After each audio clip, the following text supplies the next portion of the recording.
Have Sports Take. This is episode 51, your weekly podcast for sports, business, and a whole lot more. Here we tackle the business of all the news that you hear about and a lot that you do not. Tonight, David and I will be welcoming TSN veteran sports journalist and football insider Dave Naylor.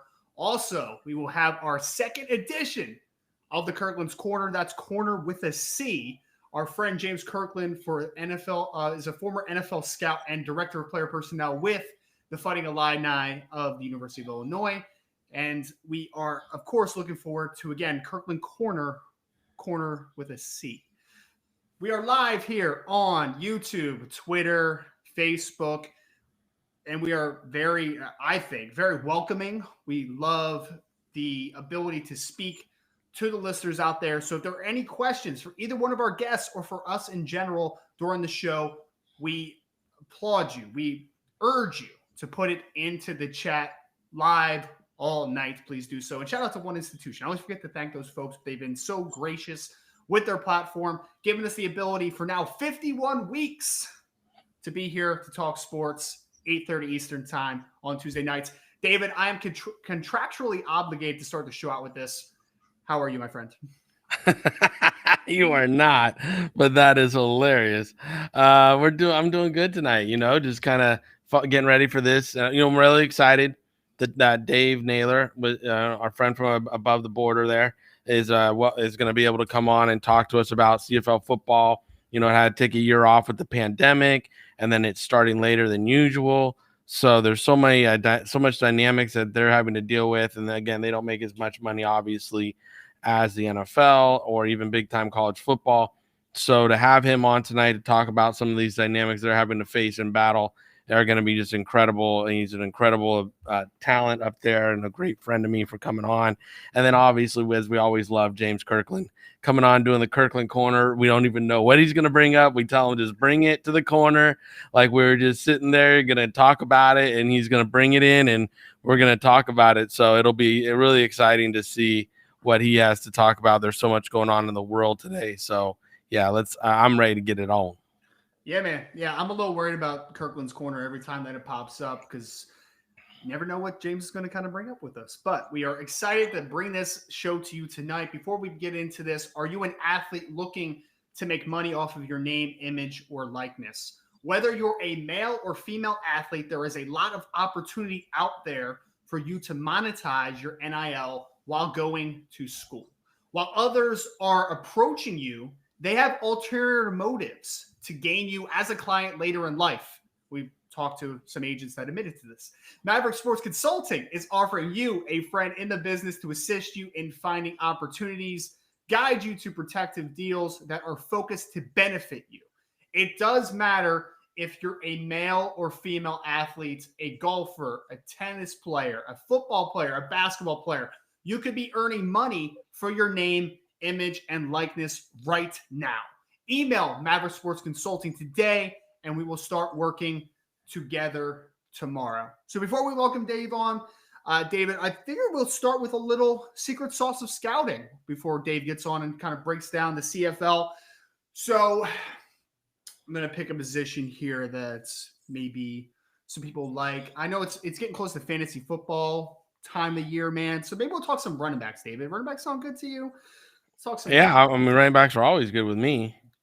All right, before I start to ask you what the important traits are when you're breaking down a line or a running back during your time as an NFL, CFL, and Arena League, I would say 3 straight Arena League championships with the Arizona Rattlers, 19 years in the business. Oh, man, the resume speaks for itself.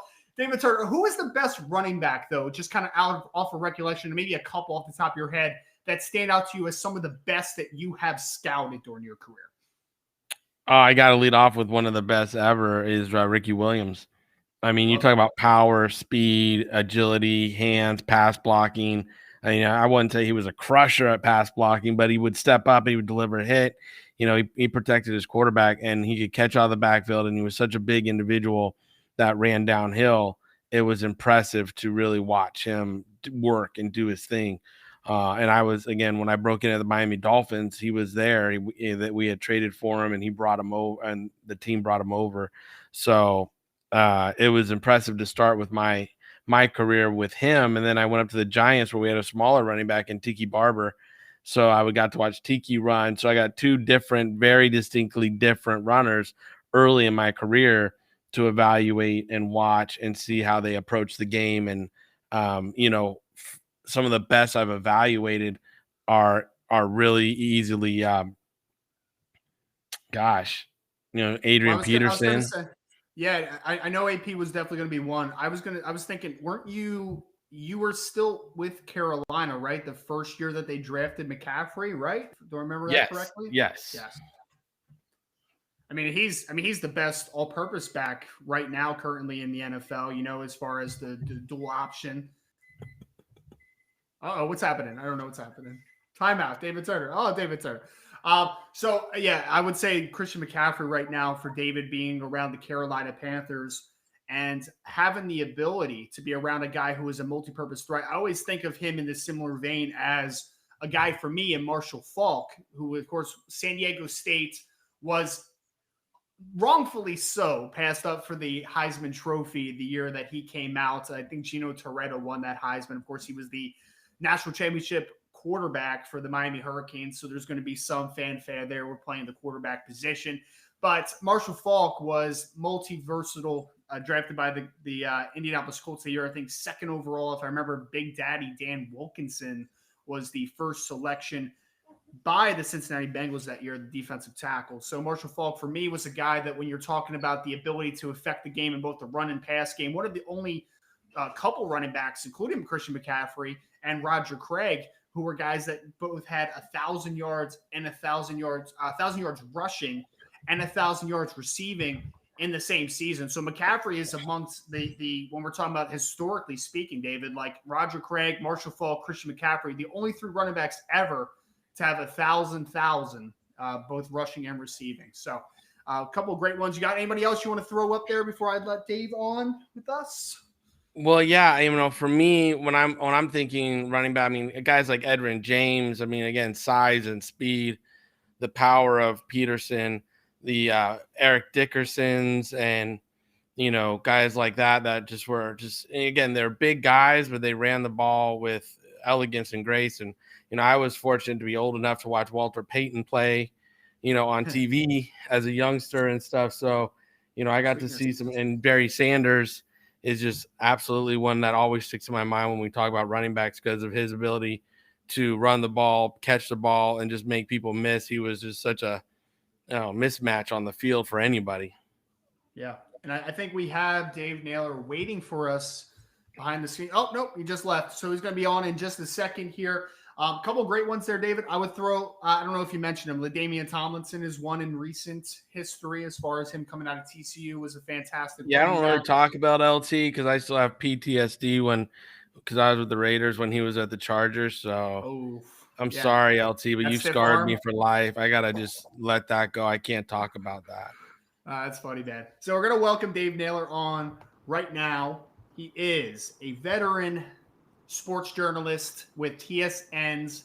He's a football insider, delivering news and in-depth analysis on the CFL and NFL across all TSN platforms. During the CFL and NFL seasons, Naylor delivers news and in-depth analysis on issues concerning both leagues.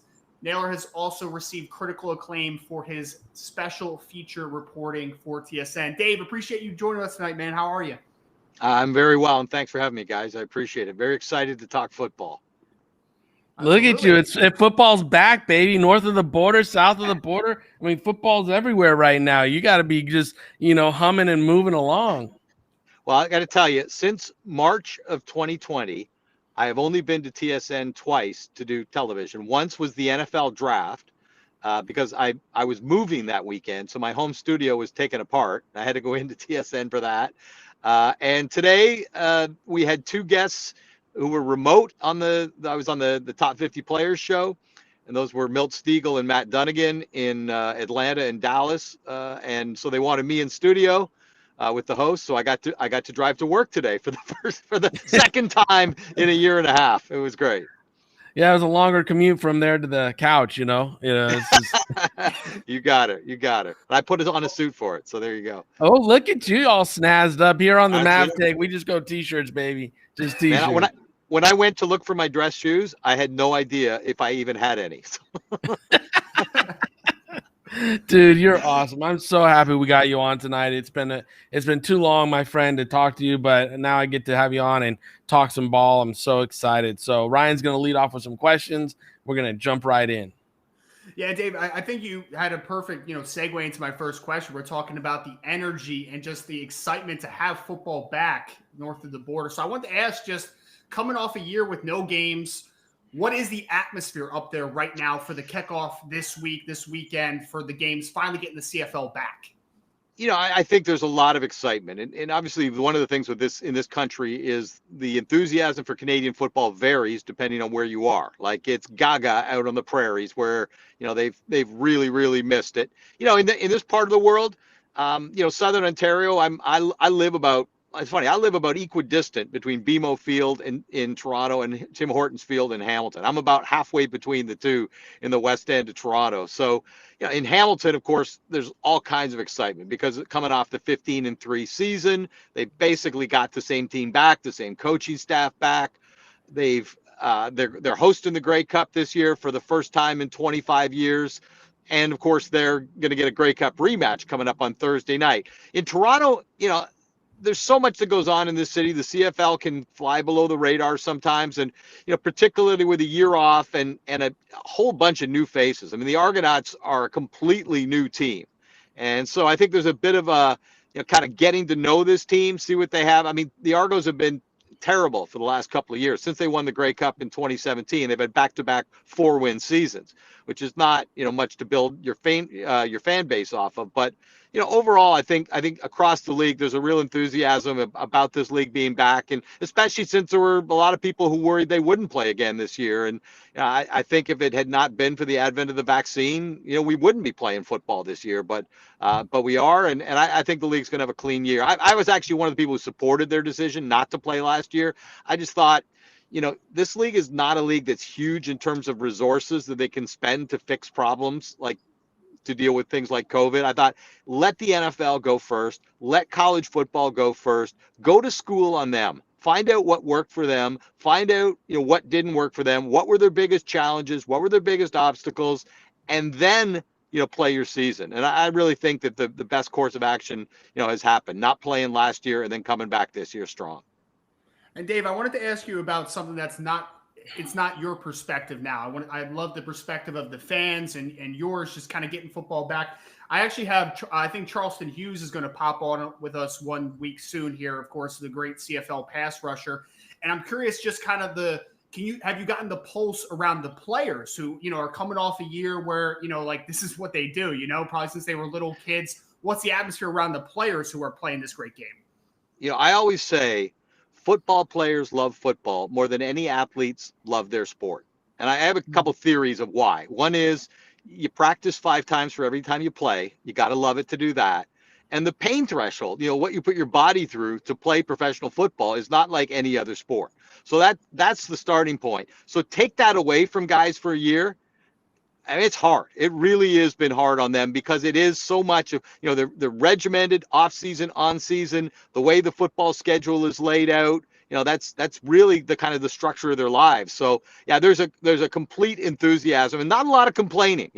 Things aren't easy. There's testing going on. There's things they can't do, but you don't hear a lot about that. It's just, hey, we're glad to be back playing football.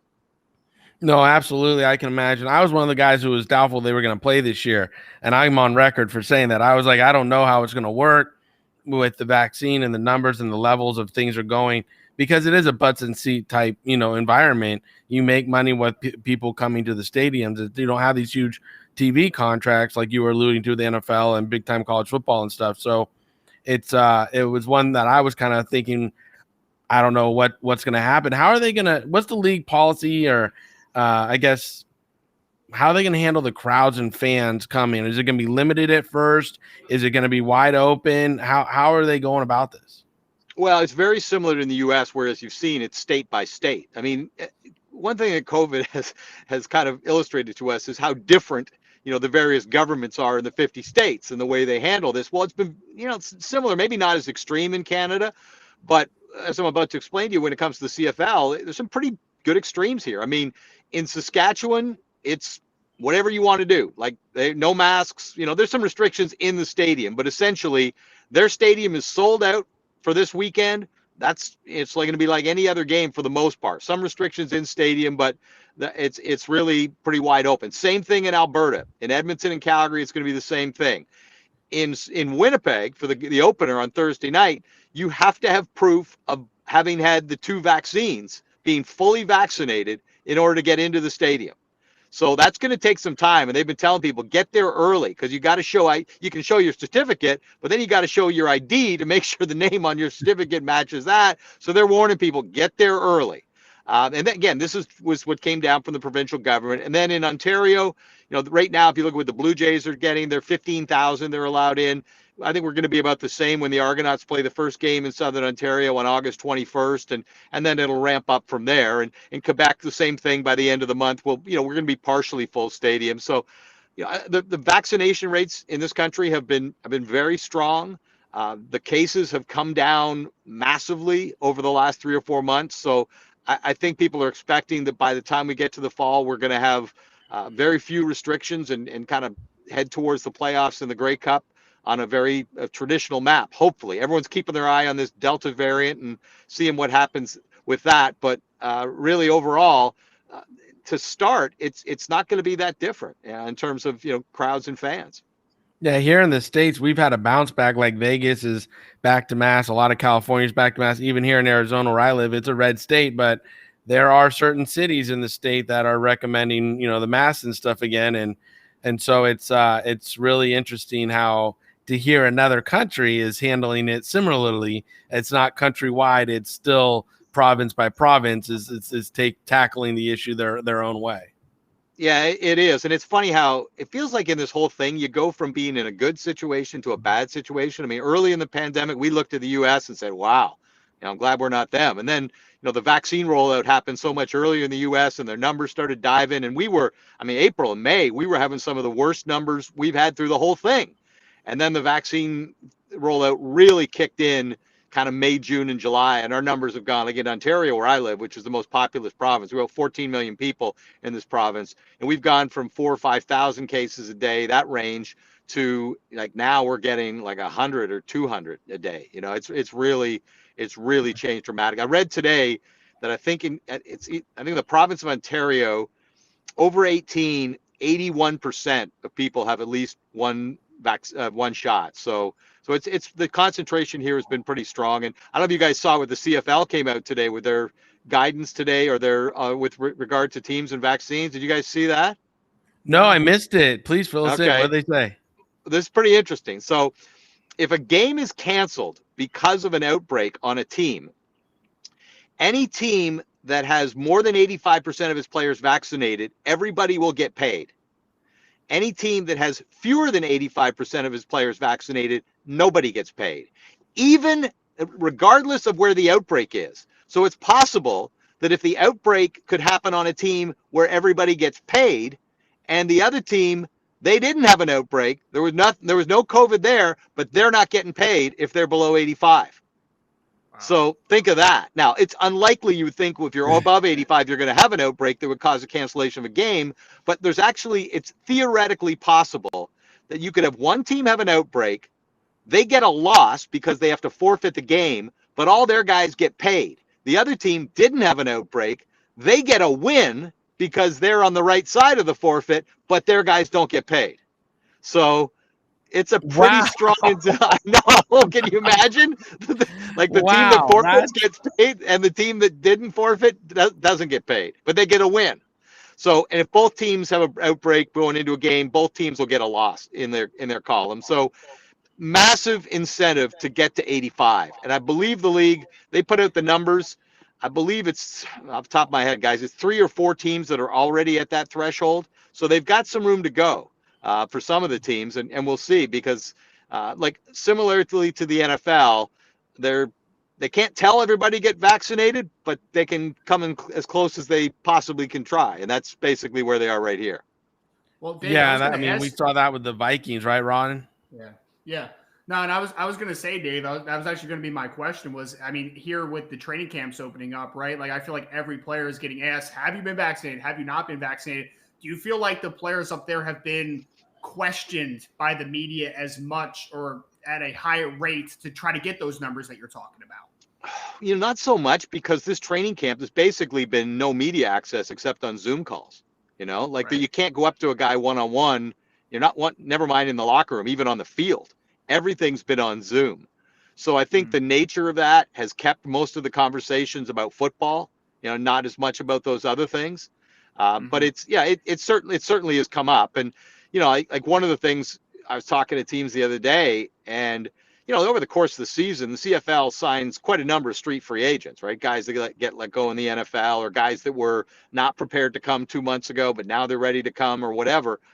I can tell you, if you're a street free agent hoping to play in the CFL this year, you better be vaccinated, because they are not going to bring in unvaccinated guys. I think it's unless it's a really big need that you're filling.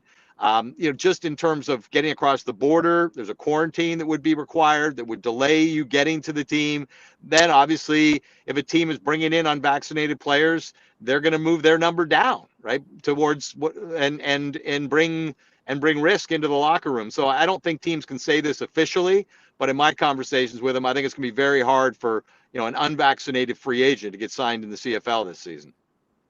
Well, and Dude, I I know. totally agree with that. I mean, think about it. I mean, all the stuff we have to deal with up in the CFL anyways, and now to not come up vaccinated, I mean, that is just, I don't know if they could handle that up there. Well, I think it's wanting to minimize risk, right? And if you've got, I think with players already under contract, it's a little murky, but from what I understand, the medical staff knows who's vaccinated and who's not, but I don't think the coaches are supposed to, right? So they don't want guys cut based on who's been vaccinated or not.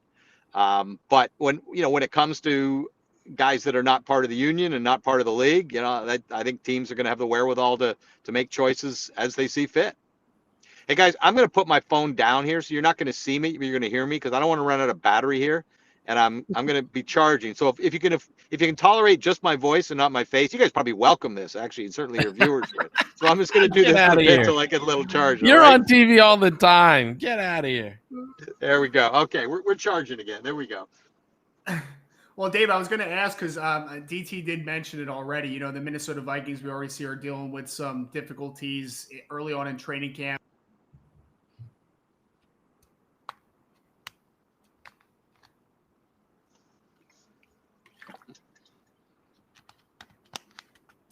Oh, I lost you for 1 second there.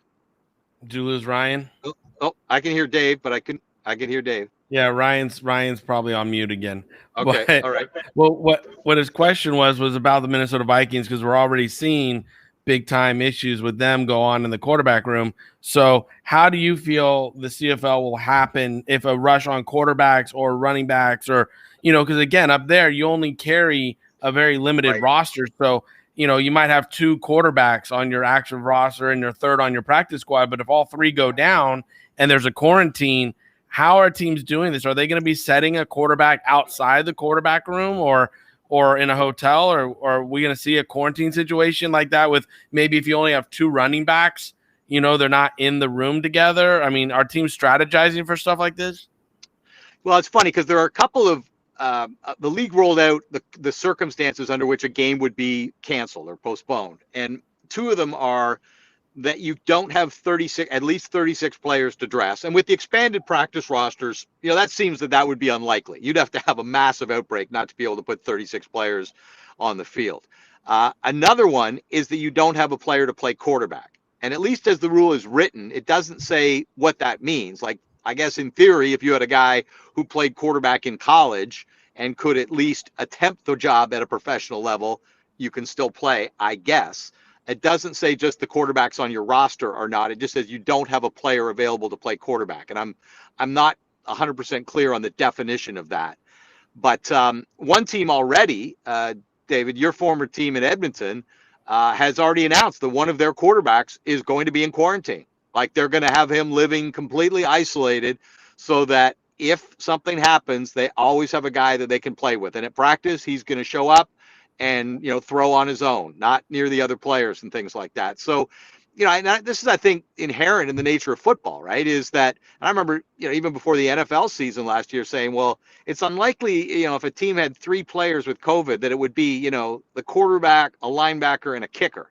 Like, just the nature of football is that people off the field tend to congregate and even socialize among their position group. So if something's going to happen, you're likely to get guys on the same side of the ball or even among the same position group if there's going to be an infection. So we'll see how the rest of the teams are going to deal with this. But Edmonton, for one, has already taken the precaution of saying, hey, we're not going to forfeit a game because we don't have a quarterback available. We're going to make sure we've got one under any circumstance who we know is going to be isolated and isn't going to have a problem with COVID. So they're taking the Buffalo Bills approach where they had a quarterback over there and not so much the Cleveland Browns, where I think it was last year the Cleveland played a game with a receiver, or was that Denver? I'm sorry, Denver. I think it was Denver. I think it was Denver. Yeah. There was it did not look like a professional football game, right? And that's what I think the CFL is hoping to avoid. Speaking about the CFL, how do you see this league progressing forward? Not just next year, but down the line. Like, was this XFL deal a real idea? Is that something they're still thinking about doing? Are they thinking about expansion into the U.S. or maybe Europe or somewhere else to bring more viewership to the CFL? Like, what are some ideas that they're bouncing around right now? Well, I think the XFL thing was very divisive among the 9 teams. I think there was a lot of momentum behind it at one point, around March or April. I think there was a lot of momentum. And ultimately, I think part of it was they ran out of time. I think they didn't want it to be a distraction to the season. I think the XFL needed some answers that the CFL couldn't give them. And ultimately, there were some key areas where they really couldn't find. It's hard. I think one of the things was if the XFL had been up and running and you were trying to put the 2 leagues together, it might have been easier than trying to put together a league that's up and running with one that at this point is still theoretical. So, ultimately, and when you look at the communication, the league said that they were going to discontinue their conversation with the XFL at this time. That seemed to leave the door open. I think there are people in the CFL that don't want to revisit this, and I think there are people in the CFL that think this is something they may want to revisit. And it's going to come back to the elephant in the room here, guys. Is there's 3 teams in a 9-team league where the Canadian Football League business model doesn't seem to work. And those are the 3 biggest markets, Toronto, Montreal, and Vancouver. And I think there are questions about the long-term commitment of the ownership in all 3 of those cities. I mean, Maple Leaf Sports and Entertainment owns the Toronto Argonauts. They've done nothing but lose money on them. And they were the most bullish team on trying to collaborate with the XFL, which suggests that they have real doubts or worries about the traditional CFL business model. The guys in Montreal who bought the team, they bought the team in January of 2020, about a month before, a month before COVID became a thing. Okay. It was a businessman and his father-in-law who bought the team. The father-in-law just passed away last week. So Gary Stern is now the sole owner of the Montreal Alouettes. And we really have no idea what kind of owner he's going to be because he's never owned the team through a season, through even a game. But that team was losing a lot of money. And now, that's not 2 owners, that's 1. So you would assume that those losses, become a little more meaningful since they're not being split 50-50. So that's a question. And then in Vancouver, you have the team owned by the estate of David Braley. David Braley owned that team since 1990, end of 1996, started 1997. He was a very, very wealthy businessman with a deep passion for the Canadian Football League. Had been associated with it through most of his life. He passed away, so that right now that team is owned by an estate. I keep saying this, that the future of the CFL is going to come down to their ability to make sure that ownership is secure in those 3 markets. And I think that's an open question. We'll see where we are when we get to the end of the year. But when you know that Toronto was bullish on the XFL collaboration, I believe Montreal was bullish on the XFL collaboration. And I think the BC Lions ownership, such as it exists, was willing to go along with that.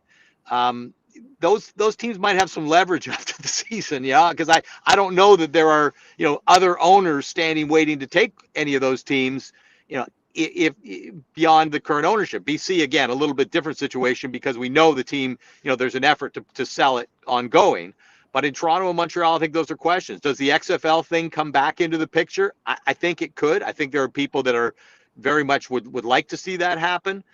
In terms of expansion to the U.S. or Mexico or things like that, I think those things are still kind of on the drawing board, or maybe that's not even the right expression. I think those things are sort of theoretical at best right now, and there are certainly people in the league that wouldn't even want to explore those things. But we're going to have to see where the dust settles here. All the teams lost about $8 million last season. They're all going to lose money again this year. I think really, at the end of this year, seeing what the financial state is of every franchise and what the wherewithal is to move forward on the traditional CFL business model with no promise of new revenue streams or things like that, that's going to be interesting. The one dynamic that everybody is putting a lot of stock on is legalized betting in Canada. I mean, the CFL just announced their sportsbook partner. This I believe it was earlier today. Actually, just got announced. So they've got now a partner that they can work with. They're hoping that by they're doing NFL style injury lists for the first time. As the media, this is like a gift from God. I've covered this league for 30 years, right? I mean, we had 2 years ago, we had a head coach lie about the starting quarterback to the host broadcaster the day before a playoff game.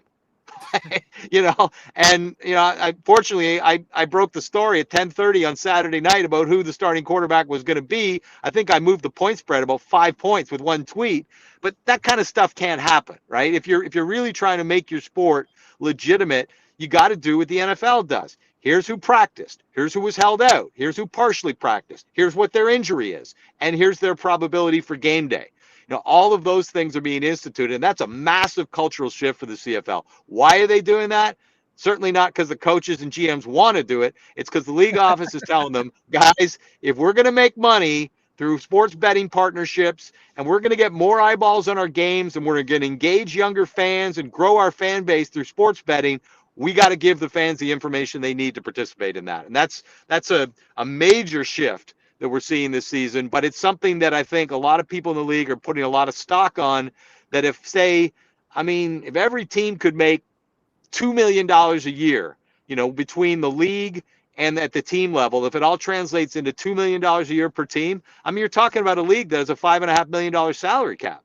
That's 40% of your salaries, covered through a deal like that. So it could be significant. Is it significant enough to make things viable in the bigger markets that have really struggled? I can't say, but at least it is the prospect of a new revenue stream that the CFL, has not been a part of. And traditionally, fans have not bet on the CFL, the way they obsessively bet on college football in the NFL. The saddest news right there is that there's not going to be a CFL Libre anytime soon. Well, there you are. No, the rest of it was awesome. I didn't know they had a betting deal now. So I was like, interesting because the NFL is constantly flirting with that, but they got bylaws and stuff that they can't do. That's why the FanDuel and these fantasy leagues are stuff that they can get involved in, but they can't literally do a deal. So it's interesting how it's going to progress. And I think as the CFL's eyes were on NFL for COVID, I think the NFL eyes are going to be on CFL for this sportsbook deal. Yeah, I think this is new ground, right? And I think that it's kind of funny because we've had a bit of I guess everything in Canada, we kind of do, when we legalize something, we sort of do a gray area where we don't actually legalize it, but we don't prosecute it. In marijuana in this country, before it was legalized, there was basically about a 3-year period where they called, do whatever you want. It wasn't legal, but nobody stopped anybody from opening a marijuana shop. There were 100 of them in Toronto while it was still illegal. It's kind of been the same thing with sports betting here. The way I think the FBI in the States, jams offshore sports betting accounts and things like that. They don't do that here. You can use your credit cards to go to make deposits on offshore betting sites. So it's always kind of existed here, but in that gray, it's not legal, but we're not going to do anything about it zone. The difference there is that you couldn't go out and do a business deal, the way the CFL has. You couldn't actively promote your league that way. And now all these, with the legalization of the bill that was passed in June, you can. Well, speaking of gray, Dave, we want to end you with a Grey Cup prediction. We want it. It's on the podcast. Anybody can go back to it at the end of the season. We can look you up, see who you picked. 2 teams favorites, teams that you like that could be real contenders for the Grey Cup this year? I at the risk of being boring, I actually see a Grey Cup rematch coming, and I'll tell you why. It's not just me being lazy. It's not just me being lazy. Well, that's it. Whenever you hear somebody say, "I see a rematch," you always think, "Well, the guy didn't do any homework. He's just going off last year." Like, don't you do that when you see that on TV? Oh, I picked the same two teams. Yeah, you haven't done your homework. Yeah, well, I'm going to try and tell you I've done my homework. Okay. One of the things I look at, when we look at teams from one year to the next, we look at, okay, who'd they add, who'd they subtract. But what we don't really look at sometimes is who's on their roster that had a part-time role last year and this year is going to have a bigger role and should really be able to have an impact. I look at Winnipeg's roster, and there's about a half dozen guys on that team that I would put in that category. They're not new players to their team, but they're going to have bigger roles. And they're guys that if they can expand on what they did a year ago, I think they're really going to make that team better without addition. Hamilton, it was the best team in the league last year. They're 15-3. They lost one game in the regular season after the 1st of August by 1 point. Other than the Grey Cup, which was a debacle for them, I mean, it was a fantastic season.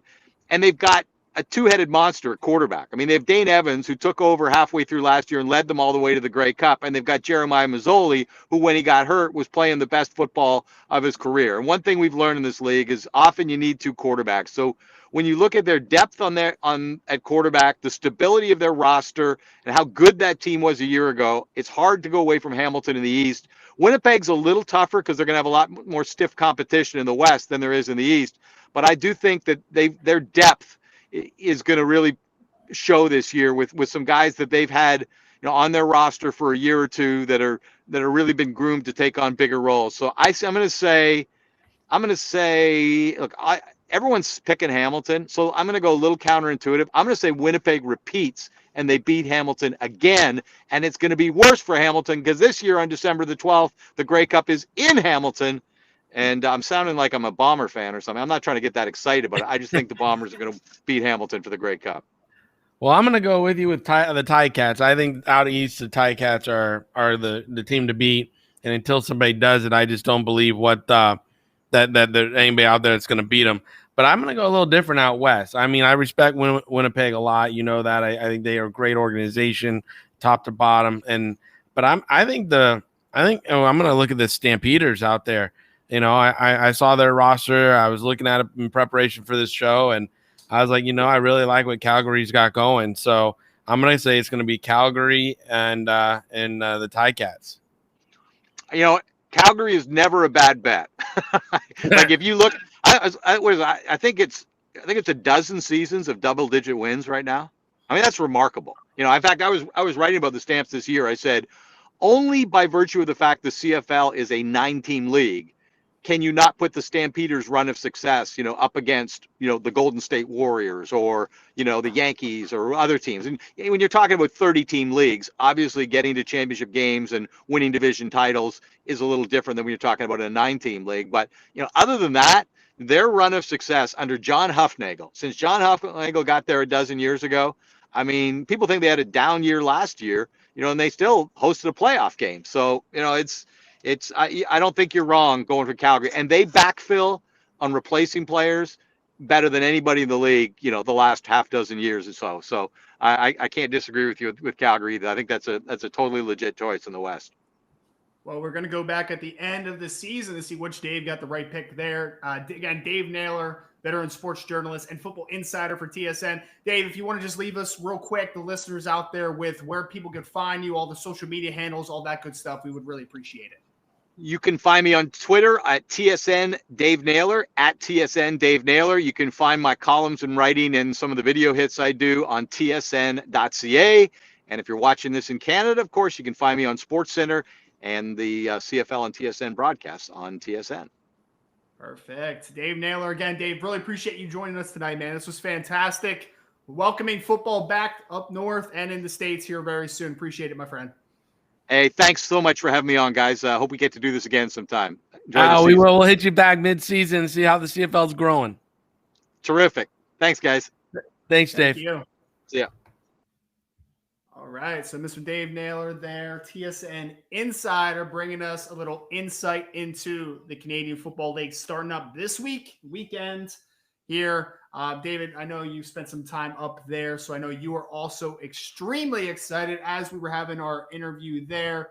We had Mike Riddleman say, "My day is instantly better seeing Ryan's smiling face." Yes, Oh, I know boy. David says as Oh, well. boy. So I Oh, agree. boy. Mike, if you're still looking out there, appreciate you, man. Appreciate you so much. Mike, he'll pay you later.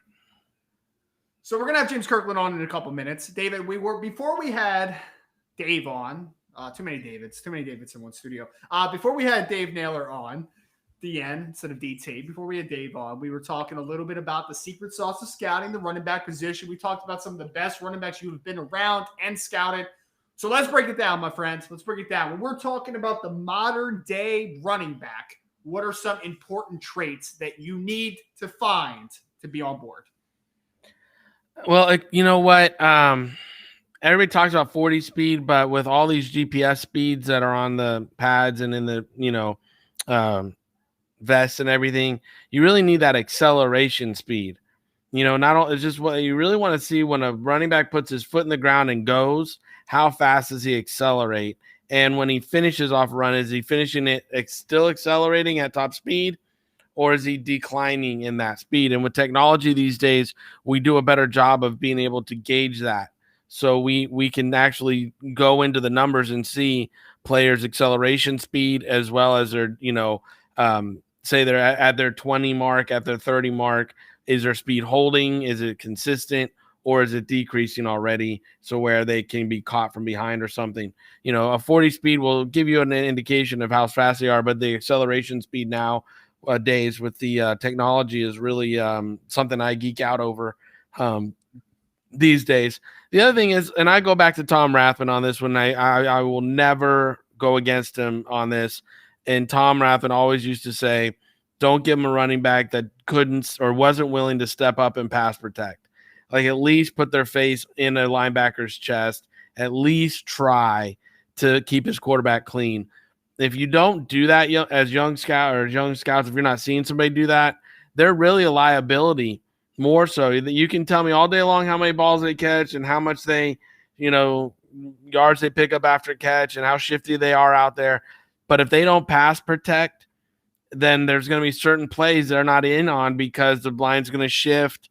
There's going to be a 70 backside protection or something, and they can't pick up a linebacker, and that they become a liability. So, I mean, even like I said earlier when we were talking about some of the best I've ever been around, like Ricky Williams, was he stellar at it? No, but he would try. He would try to definitely keep his quarterback clean.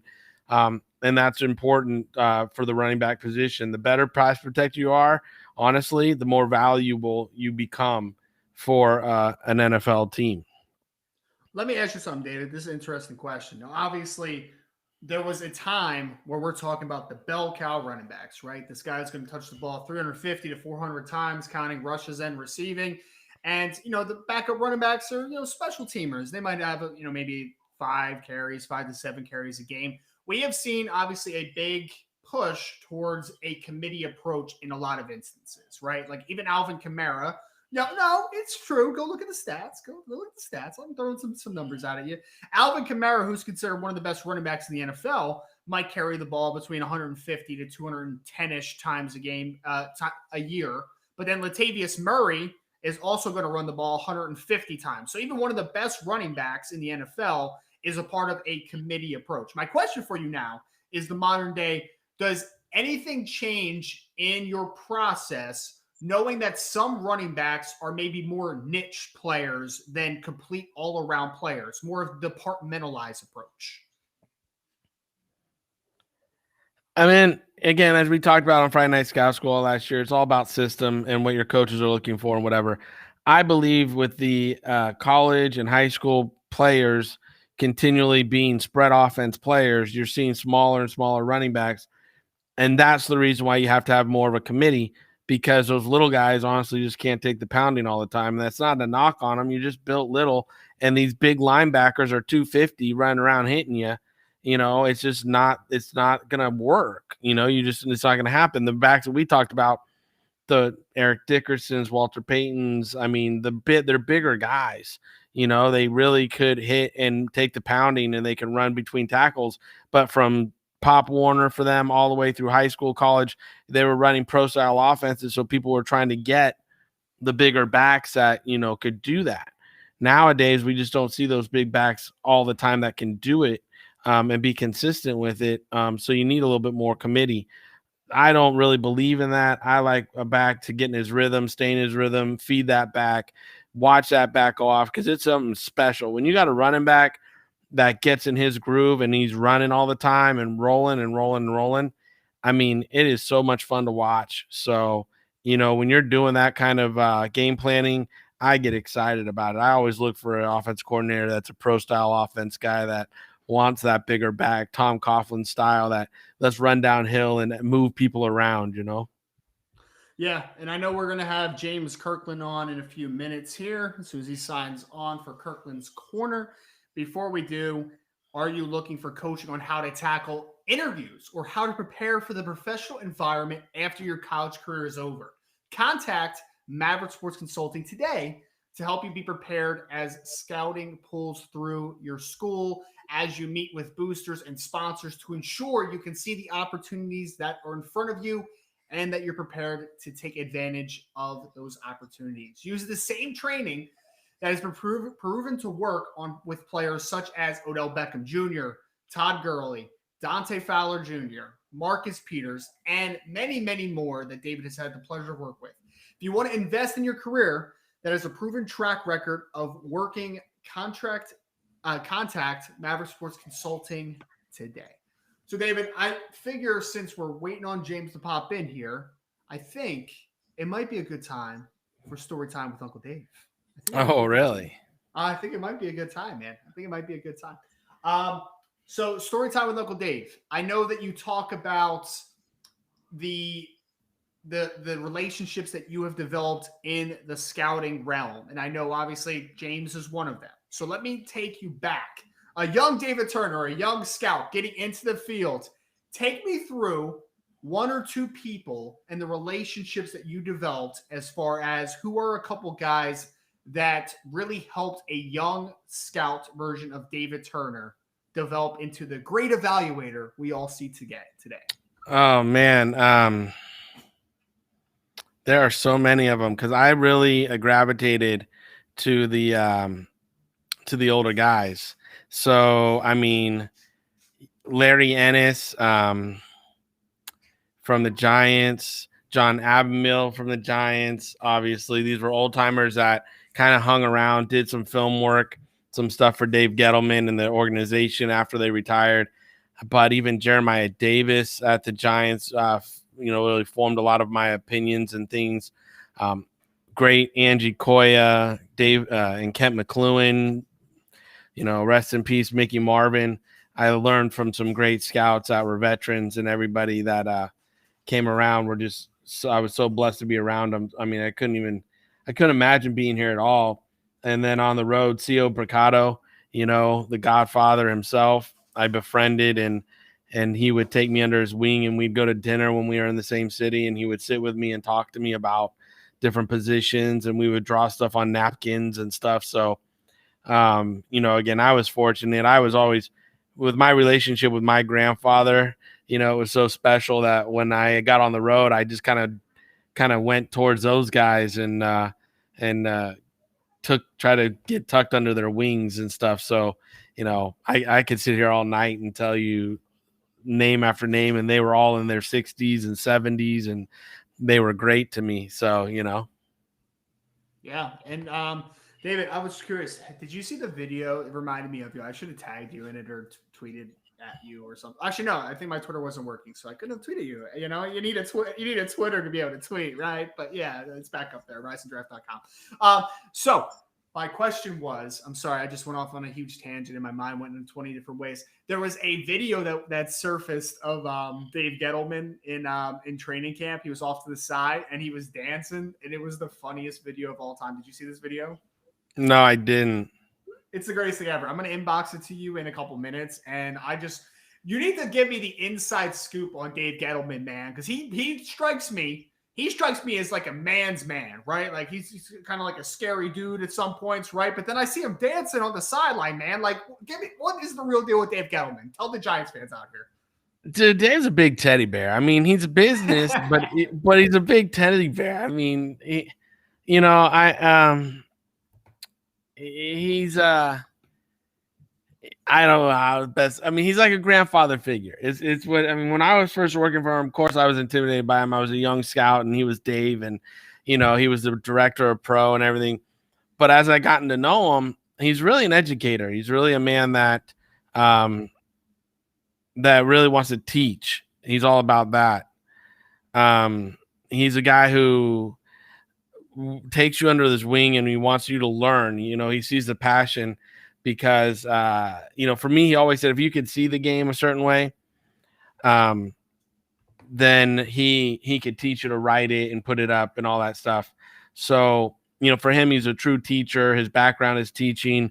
He really wants to take young men under his wing and women under his wing and teach them how to scout and, achieve their passion in life, which is be a personnel director, hopefully, or a personnel person. So, he's not he's not a person that's going to be scary, to be demonstrative, even if he's mad at you. If you did something wrong, he's going to talk to you about it versus, scream and yell at you. If you close the door in his office, you're going to get a talking to, not going to get hollered at. When I was with Mr. Davis, I'd get hollered at, and the door wouldn't even be closed yet before he started. So, it was just a situation where, for me, we're growing and becoming a scout under Dave was a pleasure, because I am a man who made mistakes and I didn't do things always 100% correct. And he would just be like, hey, kid, you got to learn from this. You're going to take some lumps. It's going to happen, but you got to learn from this one, and I could always lean on him for that. So for me, that's what I remember about David. So when you see him dancing and having fun, I mean, you got to imagine this guy's been in the business over 30 years. He's worked for Buffalo. He's worked for Denver, Carolina, Giants. I mean, he's got Super Bowl rings, division rings. He's a guy who survived cancer. So, I mean, he's out there having fun with it now. I truly believe he believes in his coach, his team, his roster. So I think he's in a good spot. I really do. I think he's in a good spot in life. And, I'm happy for him. I haven't seen the clip. I can't wait. But I'm happy for him. Have you so I know we had a year of Joe Judge. I would say head coach Joe Judge actually did a better job than I thought he was going to do. Kind of just, I don't know, it just seemed a little of a reach as far as a hire. I know you were kind of impressed with the atmosphere that he got around the team. Are you now sold on Joe Judge here moving forward, or do you think it's one step in the right direction, but you're still kind of waiting and seeing with how good of a coach that he might be? No, I like Joe. Like what I saw last year through the adversity and everything, I like what I saw, and the team competed. I know a friend of ours would rip on him all the time and everything. But I think Joe had that team competing in more games than not. They were not blown out. They lost close games. I think, Daniel Jones has to hold on the ball. The offensive line has to keep Daniel Jones protected more. And again, if you have, Shaq Barkley, running the ball the whole time, and play action passes and all that stuff, it becomes better for him. So, with him getting hurt so early in the season, it really cost them a lot of momentum, I think, in what they wanted to do all year. So, but this year, hopefully their offensive line steps up, delivers what they want. I think they did a really good job with the draft and defense and getting some players, around some key components around the offense. So we'll see. Yeah, so now we are going to welcome our good friend James Kirkland, former NFL scout and director of player personnel for the University of Illinois under head coach Lovie Smith. Welcome in, James, to the show. James, how are you? I'm doing good, man. How y'all doing over there? Fantastic. Yeah, me in Arizona, I'm just staying cool, baby. It was like 110 today. So, we're finally hitting that summer heat. I'm trying to stay in the house and stay cool. Yeah, I know that's right. Hey, this is the wrong time to not have air conditioning. That's for sure. Yeah, seriously. Ice packs and air conditioning is what you need out here right now. Absolutely. Golly. How y'all doing? How you doing in Atlanta, man? I'm doing all right, man. Had some, it's been an interesting few weeks. You know what I mean? Had a couple friends that, a couple people I care about ended up leaving here. And so that was the downside of it. But the good news is I did have my daughter for a little while. So I was really happy about that. Got to spend some real time with her and really get to know her a little bit better. So that was good. So it's been up and down, but I'm solid. I'm solid, man. I heard y'all talking about running backs or something over there. Look at him go. He heard the conversation. Here he goes. Talk to me. Let's chop it up. Let's chop it up. Let's talk running back. Okay, modern day running back. Okay, what do they need to have in order to be successful in the modern day offense? Essentially, nowadays you don't get 30 carries a game. That's not what they do now because OCs aren't that patient, right? So they're going to throw the ball around. So essentially, you need somebody who can get their man on in 10 to 15 carries. That's what we're talking about. So you need somebody that can create. You got to have some speed so that when you do get loose, you actually hit them for a big play. It actually means something when you get loose. So speed is a big deal. The other thing is, you have to be able to catch the football. So if you look at Travis Etienne this past year, Travis Etienne, Najee Harris, when you look at those two dudes, they're both exceptional receivers. Like both of those guys have great hands. I mean, Travis Etienne actually played receiver in OTAs this year. So actually being able to catch the ball gives you some diversity from the backfield. And then the last thing is what David talked about earlier. Like you got to step up and be able to put your face in the fan.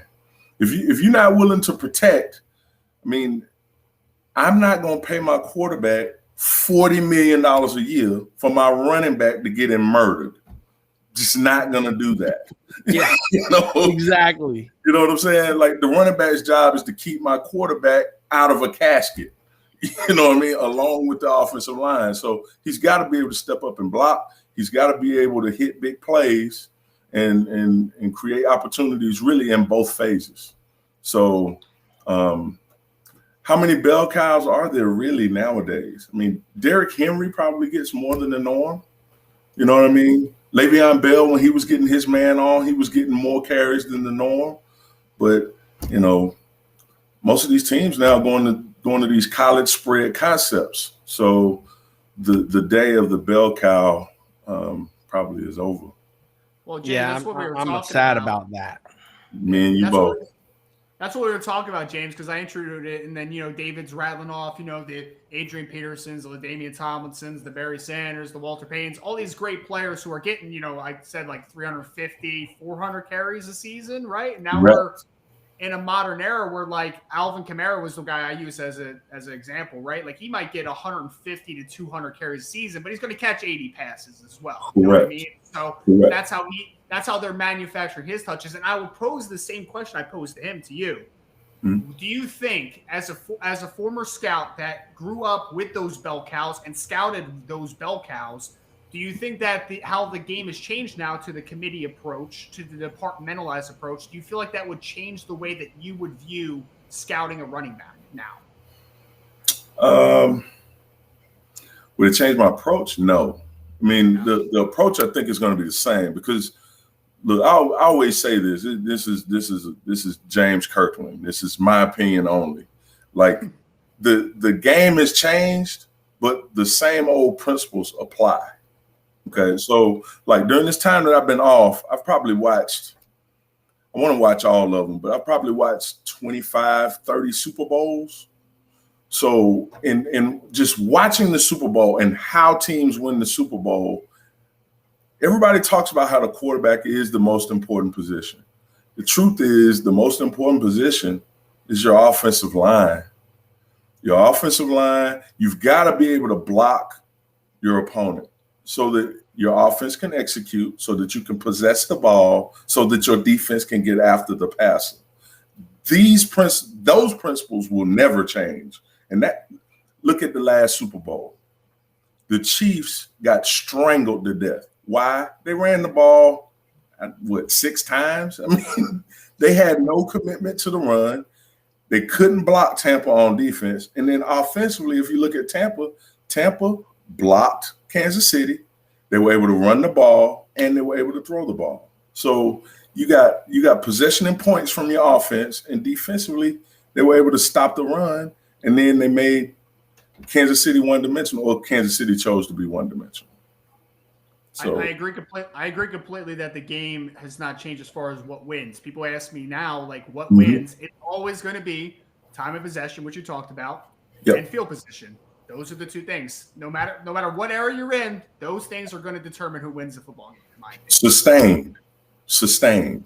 But in this new day and time, then you gotta appeal to the fans.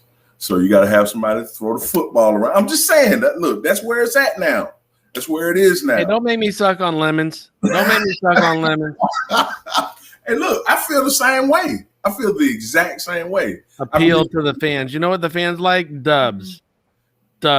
They do. So to me, if you do it and you win, like, who cares? The problem is people want instant coffee. We talk about it all the time. People want instant coffee.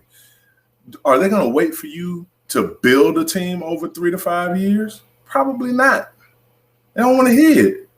I mean, especially in the league where these guys getting paid big money. Oh, man, please. Look, you got 2 years to show something. If you don't, you getting out of here. So, that's part of the game now. Again, like I say, if you inherit a team, you got to imagine the cupboard's not bare, right? Sustained. You got, say you got a dozen players that are good. You just got to identify them and know who they are. Then you got a draft coming up. You hit on 5 guys in the draft. You hit on 3 guys in free agency. That's another 8. So if you got a dozen, that's 20 guys on the team that are pretty good players. You go through that year 1 into year 2. Again, draft another 5 that are good. Sign another 3 that are good free agents. That's another 8. You're at 28 players on your 53-man roster. You should be able to flip the script that way pretty good, even if you wind up with, 20% injury on those 30, so you're out. Obviously, if you have some key players, quarterback, offensive left tackle, different guys, it's going to hurt more. But if you have those, you're still going to be falling with 22 to 25 players in that margins, which means all your starters should be pretty solid. They should. Right, you should. You should. Scouting, your systems, everything you're coaching, they all have to be on point in order to get you there. You know what I mean? And make sure you're there. And the silos of coaching and personnel can't be fighting. They have to be communicating, and they have to be open to both sides of opinion. It's not a dictatorship. It really is a relationship. And that's why the Steelers do so well. They might not go to the playoffs every single year, but they've gone to more playoffs, I think, than any other organization. And there's a reason, because they work well together. And see, I agree. Like to me, the thing that keeps you from being able to really turn it around and really make a quality squad quickly it's that arranged marriage, man. That arranged marriage at the top between the GM and the coach. So, I mean, look, you're trying to see your coach's vision. You're seeking his preference.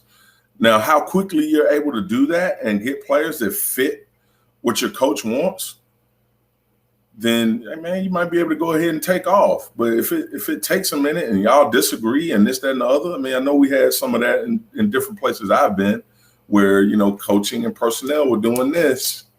And in the meantime, you got to go out there and keep playing games, and nothing's right when it's that way. It's very, very difficult to get things done when people are bumping heads and going in different directions. It's hard to win anyway, let alone folks doing that. Oh, man, come on. You got no chance. You got no chance. And I watched a lot of it. I've watched a lot of it, and it's disappointing. We've watched egos destroy a lot of organizations, you and I both, and a lot of programs and things. But at the end of the day, you know, the reality is if you learn to work with good people and good people want to work with you, Yes. then you have more success than anybody can even imagine. And then people try to tear you down because they don't have that. It's kind of like it's like a good marriage. When you see a good marriage, you're like, oh, I want that. Oh, she's such a, you know, this and he's such a that because he has that guy or that girl or whatever. And, Yeah. you know, they start tearing you down because they, you know, they don't have that in their lives. Yeah, because it looks easy, but it's not. It's like watching ducks on the pond. You know, it look real easy up top, but underwater, it's work being done. You know what I'm saying? Like no, man. It takes a lot of effort to, and really, I think the big thing is people have to be willing to listen to one another. People have to be willing to listen and, you know, give and take and compromise and all that good stuff. So, you know, it takes a minute. It takes a minute. James, I would love to ask you this. I asked David this earlier. You know, we did a little story time with Uncle Dave, and I love just being here because I can listen to all the experiences that you guys have in your scouting careers and your professional careers. I'm going to ask the same question to you that I asked him. The question was, let's think back to a young James Kirkland now, young scout James Kirkland, okay? Who are a couple guys for you that were vital to your success as a young scout? Who were a couple older scouts, GM, whoever it was, who took you under their wing and showed you the way? Ooh, okay. So wow, we're back in Falcons territory. Okay. I would say Les Snead was one. Nice. That you know, really, you know, just kind of gave me an opportunity to do a lot of things. And, you know, didn't give me a whole lot of constraints, but, you know, he would kind of file me down. Hey, James, you know, you need to think about this. You need to think about that. You know, okay, you said this, but how does that fit into the overall scheme of things? Like, he did a nice job with me that way. Another guy was Phil Savage. You know, there are lots of them. I mean, look, Mike Hagan was with us in Atlanta. I mean, there are lots of them, but I'm just speaking of Phil Savage. The first time I heard Phil Savage read a report, I was like, I want to sound like that. I want my reports to sound like that. And the most interesting thing he did was he had, like, for first-time scouts, he sat us down and had it seemed like a little backgammon board with a bunch of little things. And he took us back to, like, the single wing and how defenses were played back then and how everything kind of evolved into what it is today. So he kind of brought a really cool historical aspect to the game for me. And it really kind of opened my eyes, and it was like, yeah, you know what? I played tackle football for a long time. I started playing when I was 9. I didn't stop playing until I was 27. So there were a lot of things that could help me as a scout that I didn't know how to, you know, relate it to what I was doing. So Phil Savage, Paul Warfield was instrumental in really teaching me about receiver play. And not only receiver play, but also how to work in a football building. You know what I mean? Because there are a lot of things. I'm gonna need your notes from that class. Well, look, he boiled it down to one line for me. He said, understanding when you're in the building, it all boils down to alliances and coalitions.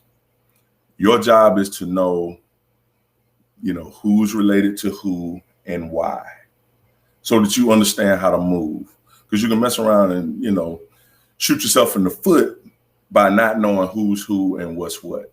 You understand? So, you know, Paul Warfield, I can't say enough about who he was, you know, for me as a scout. The next one, obviously, I mean, and this really precedes Les Snead, is Ray Farmer. You know, me and Ray Farmer played college ball together.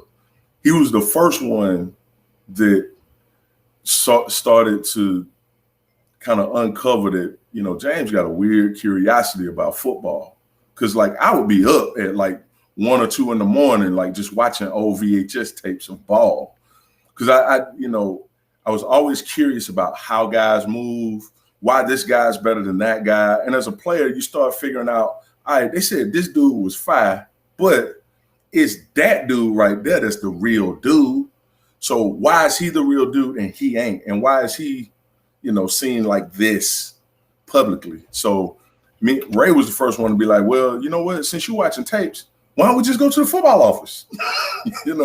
We go to the football office at 1 a.m. and watch tape till, sun up. So, Ray Farmer was one. Another one was Corey Darlington. Corey Darlington from Carolina was a huge help to me. And the big thing I took from Corey was that you cannot separate the person from the player, period. So you can talk about what kind of talent he is on the field. You can talk about that, and that's great.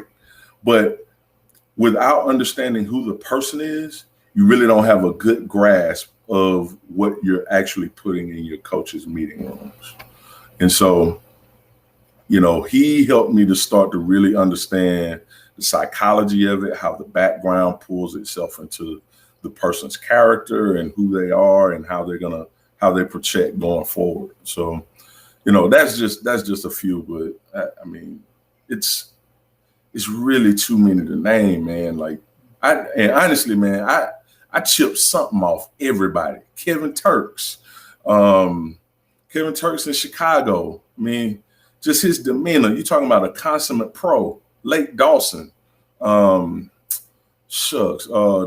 Wilson, who's now a coach with he's with the Jets now, but he's their DB coach. But look, I chipped something off everybody. Phil Emery. And look, Phil Emery, I wouldn't even, look, me and Phil had our differences. Okay. We ain't see eye to eye, but I learned a lot from him about how you actually bust down a player piece by piece. He was very, very, very specific, and I wasn't. I was more of a, can he play or can he? And I got by for a long time doing it that way, but he made me start to really think about, all right, what are the pieces? How do they fit?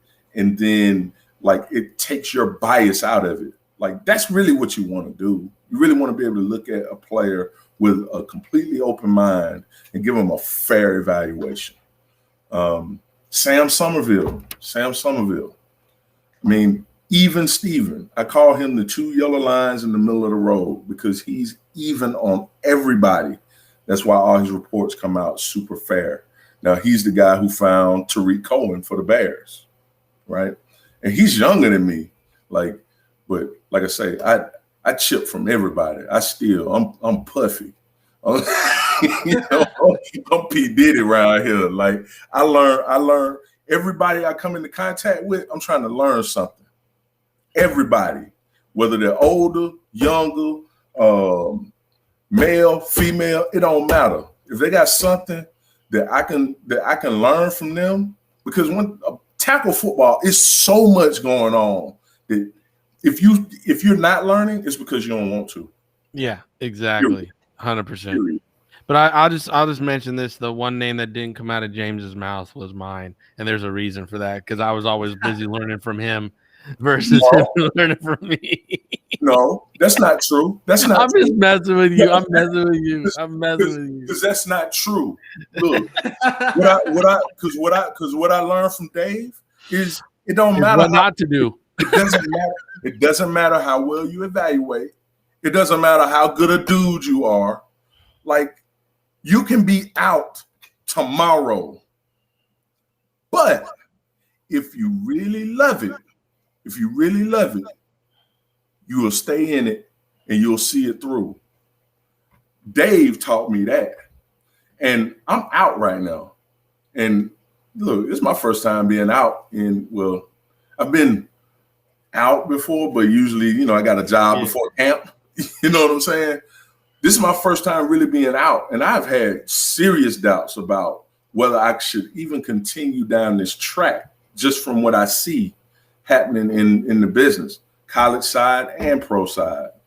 But I cannot stop waking up in the morning thinking about players and turning on the tape. I can't stop. Like Ray used to always say, man, it's a disease and we got bit. Yeah, we got bit. Like we got bit early. And I just don't see myself doing anything else. I tried to do athletic administration. It was cool, but I never felt comfortable doing it. I never felt comfortable with it because it was like, you know, I'm cool with the tennis team and I like watching them play, but it ain't tackle football. Yeah. Tackle football is a beautiful thing. I mean, you talked about C.O. Bricado earlier. Yeah. I worked with C.O. in Tennessee, right? I think this was the last draft he was in. I think it was probably 2014 draft, if I'm not mistaken. C.O. wasn't feeling well when he got there. When he got in the building, he was not feeling well. But when the draft came on, guess where he was? In the draft room. Now, he had to leave shortly thereafter because he got sick and he just couldn't. It just wasn't good for him to be there. But, like, he loved ball. Jake Hallam. I worked with Jake Hallam in Cleveland. Jake Hallam taught me about offensive line play and how do you find the offensive lineman that nobody values, but he can actually help your football team. What's the important trait? His ability to flip his hips. And Jake Hallam would get up and show you how to do it, and he was 70 years old at least. And when he was finally out, I'm not sure. I don't know that Jake lived another 6 months. Like, he loved ball, period. No way around it. And so, like, I can tell you, man, I chipped something from everybody. I chipped something from Bill Reese. Having an alternative voice in the room is huge. Having somebody in the room that's willing to say, all right, everybody said this dude's a first-round pick. I think he's a fifth-round pick.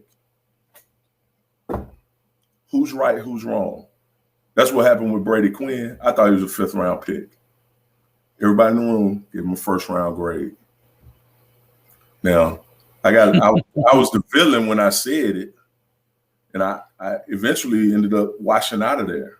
But in the end, history said James Kirkland might have got that one right. On to something with that one. So to me, that's the importance of not being afraid to put your opinion out there. If you do the work, you should be able to state your case. And so, I don't know, man. Look, you would do better with a list of names, and I can tell you what I learned from all of them. you do better that way. We'll do that. We'll set that up. And I'm gonna tell you, it's a long list because I work with a whole bunch of them. I've been in a lot of places now. Now, now being the old vet. Shit. I've been to more places than you on my journey. I've seen plenty of staffs. But like you said, you learn if you really love ball, you learn from each one of them. You ask the question, why are you doing that? Why is that important? Why is coach asking them to do that drill? What's that drill bring out in the guy? Why, you just constantly are curious. If you lose your curiosity, you lose your actually want to learn. And if you don't want to learn, then scouting is the wrong business because like you alluded to, and Ryan has it all, it all changes, from the wing tee to now, it's all evolving. So your scouting abilities and your vision has to evolve a little bit, not drastically, like you said, James, because it's all the same. You're still blocking and tackling and you're still moving people off the ball. So you can't, it doesn't change that much, but at the same time, it changes enough to where the little details, just like fine tuning a car. You got to know which car takes what kind of torque and what's and what the frame and everything can work. Because if you don't know that, you're gonna blow your tires every time, and then you're at the starting line and you ain't going nowhere. Yeah, you wasting reps. You wasting reps. So like again, like I say, I learned everywhere. College was like I didn't understand. Like I really didn't understand what was going on in college when I first got there. I didn't understand. I didn't understand. We're going to offer this kid, but we don't know anything about him. Or we're going to offer this kid based on what his picture looked like on his highlight tape. Like, what? Are you joking? You know what I mean? So it's and now colleges, I mean, wow, like what's going on in college? I mean, this whole thing's blowing up now. They're realigning, and Texas and Oklahoma are gone. The Big 12 was on life support. Yeah, we hit that one a little last week. That one got me all fired up. You can only imagine the traditionalist in me. Why would you be fired up about this? We'll go in. We don't have time on air because we're almost 100. We're almost an hour and a half in. We're supposed to be an hour show. I'll call you tomorrow and we'll chop it up for 3 hours. And yes, I'll be here all day. We'll have an in-depth talk about this with James in the future for sure. I want to end this here. And James, I love kind of the excerpt you said about, hey, where did the game come from to get to this point? My favorite thing is also to predict what's next, right? Like to kind of have a little bit of foresight if you can. But I'm going to let James Kirkland, of course, Kirkland's Corner, close this out with us. We're going to go around the horn real quick with a closing thought. My first closing thought, I'm going to go to James and then David to end us because DT's the most important person in the room, obviously. So I'm the guy with a fish on the wall. I'm not important. I'm not even in my room right now. So my closing thought, I don't own this house right now. So my closing thought is, we talked about the New York Giants earlier, right? We talked about Dave Gettleman for a little bit. We talked about Joe Judge. We talked about all this stuff. My man, Daniel Jones, you stop getting in fights in camp, idiots. Get out from underneath the stupid pile. You're a quarterback. Don't get yourself injured, you idiots. Go ahead, James. You're up. Okay. I have to say something about that. Because Daniel Jones is a Duke alum, like myself. You walked him right into that one, Ryan. I love it. I'm just saying, like, look, if my teammates fighting, I'm fighting. Period. And I know he's a quarterback, but who said the quarterback is more important than everybody else on the team? Other than the guy who's paying him. I did. Did you? Really? Get him out of there. You cannot let him. If he hits that hand on the helmet, your season's over. Go. Okay, so my parting shot is what Paul Brown always said about the quarterback position. And that is that the quarterback is an important cog in the machine. However, he is just a cog. Love it. Yeah. If that cog, hey, guess what? Guess what? When you go back to the toolbox, a lot of times you're missing that spare cog, and so then the machine just falls apart. So so going back to, I said one thing earlier. I talked about the 20, 25 Super Bowls I've watched. My favorite team right now is the Washington Redskins of the 80s. Why would they be my favorite team?